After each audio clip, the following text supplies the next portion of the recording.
Okay guys, in this video we're going to look at late game heel hook escapes. How my cut.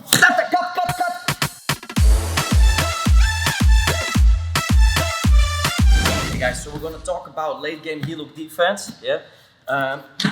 Please support my recovery. Check out the gear at Xmartial. Use promo code Tum Energia, and help my knee recovery. So today, late game heel hook escape, guys.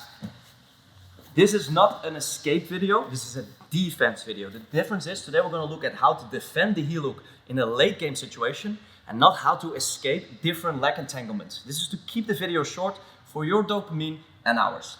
So we're stuck. Today we're going to look mainly at the inside heel hook. We're going to do some late game drills, and I want to not only show you technique, I want to give you some tasks, some homework to drill with your partner. Now, if you drill this, your partner is not allowed to finish the submission, to bridge in, to rip in, or to do any form of submission here.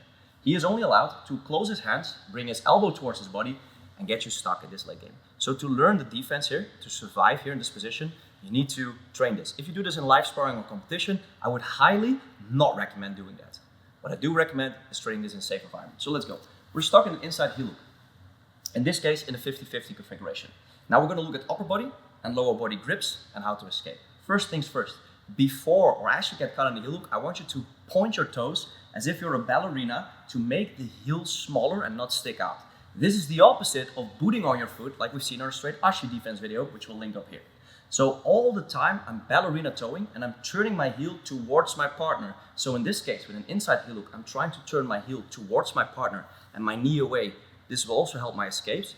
And in an outside heel hook, I will do the same, but turn it towards the opposite side. Now we're stuck. We're going to look at how to use my upper body to stall for some time. My partner eventually wants to either rip it off or bridge in and put his weight on my heel as he bridges into my knee to finish the heel hook. So to prevent my partner from really finishing into that knee and putting pressure there, I can attach myself to my partner. Now grabbing the head or collar tie is a good grip, especially in 50-50 because there's nothing blocking me here. But what I think is really good is getting this on. Instead of grabbing my hands, I want to go elbow deep and pull myself in. I cannot strip the grips with my hand for now, but this will put some pressure away. So as I bring my partner in, sometimes I gable grip myself, or even figure four here, or combine this with grabbing his hat. As he wants to bridge in now, it's harder for my partner to finish. Now we're not out of the woods yet. As soon as I get this, I want to kick my leg and heel slip. So the first defense we're going to look at is heel slipping, which means my heel is going to slip inside his grip. This is especially easy if your partner has a shitty heel hook grip inside his elbow. So like this. Now it's easy for me to slip the heel. If your partner does a good job, he gets it on his wrist. There's tons of variations here. I like going butterfly grips or reverse figure four grips. Today we're going to stick with the gable grip, but the correct way. As I pull myself in to my partner, I'm going to heel slip and bring it to the socket of his hip as my knee turns away. This is just your first drill to practice this. The slippier I am, the better. Next off, instead of heel slipping, there is toe slipping. I'm going to use my second foot to push on his far side shoulder, and on his chest, and then my toes are going to come out. Now my toes cannot windshield wide because they will get stuck behind his armpit. So look what I do, guys. I turn towards my partner, I stall for some time as I push with this foot, and my foot goes out in a direct way. Now, if I try to put my foot on the mat, he can re-attack the heel hook there. There's a lot of space. So the follow-up here, what I really like to do is as I toe slip, now my toes slip, I flex it back on his arm or even his neck. If I'm here, he now wants to go over the heel hook. That's the moment when I get it into his hip socket. And this is just a game you can play. He's not allowed to finish, but he's allowed to re-attack my heel and close his hands. So it will look like this, maybe if you combine them. So as soon as I slip, what is going to re-attack the heel hook? I'm here, and maybe I heel slip, okay, and then I turn my heel.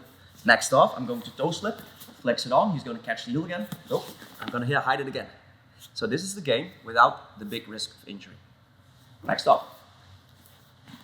We are using my foot now to toe slip. Now we're going to use my foot underneath. This is also good to stall for some time. We're going to look at 411 or cross Ashi in a second, but let's stay 50-50 for now. My second foot comes underneath. I make ballerina toes and I go underneath my own ankle. Even if he keeps the heel hook here, if he starts to bridge in now, this helps me save some time. He can still finish here, but it's a bit harder with the second leg underneath. What I tend to do now is I'm not going to push with my toes, so keep your grip tight. I'm not going to push with my toes here.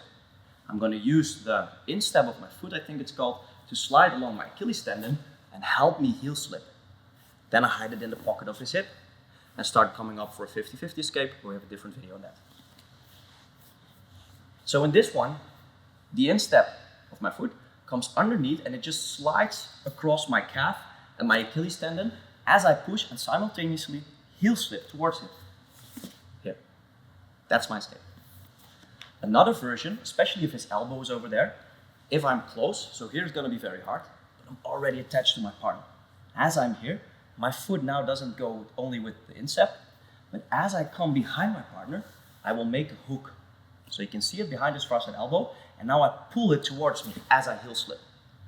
Yeah, so those two are slightly different. First one slides off my Achilles tendon as I heel slip, and the second one goes a bit further as it hooks and pulls to heel slip. Now if we're in 411, cross ashi, saddle, okay, same thing applies. If this knee is really blocking the area here, if he's foot on foot, and there's space here, there's tons of other ways to go into the honey hole or whatever. For now, let's keep it like this. Now it's harder to grip fight because of this knee, but the same thing applies. I want to heel slip, toe slip, or use the second foot again. Now be careful in cross ashi to give this second leg for him to attack double trouble and get both legs, but man, you're stuck in a heel hook, you have to do something to free your leg.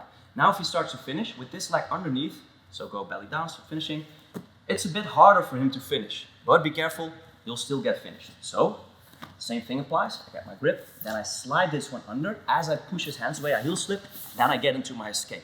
But once again, I'm not covering the escapes today. So here you have some drills to deal with the grips. Keep your ballerina toes, heel slip, toe slip, slide of the Achilles tendon, hook the elbow, keep your grips close, and turn your foot into the pocket of their hip or high up as they start chasing. So look again with the toe slip. As I get this out here, and I try to toe slip here, sometimes I put it up high. There's tons of ways you can switch now to outside. Read. Yeah, so we have different problems as we continue and progress in this position, but I want to keep this video short, so just deal with the problem at hand. Now, for outside heel hooks, it's different. Today I want to keep it with these inside heel hooks. I hope you enjoy. One short disclaimer, guys. Don't get injured like me. By the way, we're just joking, but train this safely. Allow your partner to close their hands and get a good grip. So don't just get their elbow, and then deal with this late stage defense without them smitting you. As you get more comfortable, more experience, and higher belts and more experience, you're not so afraid of heel hooks anymore, I hope. Yeah? P.S. Energy Martial Arts not responsible for any injuries to your knees. Bye. Ciao.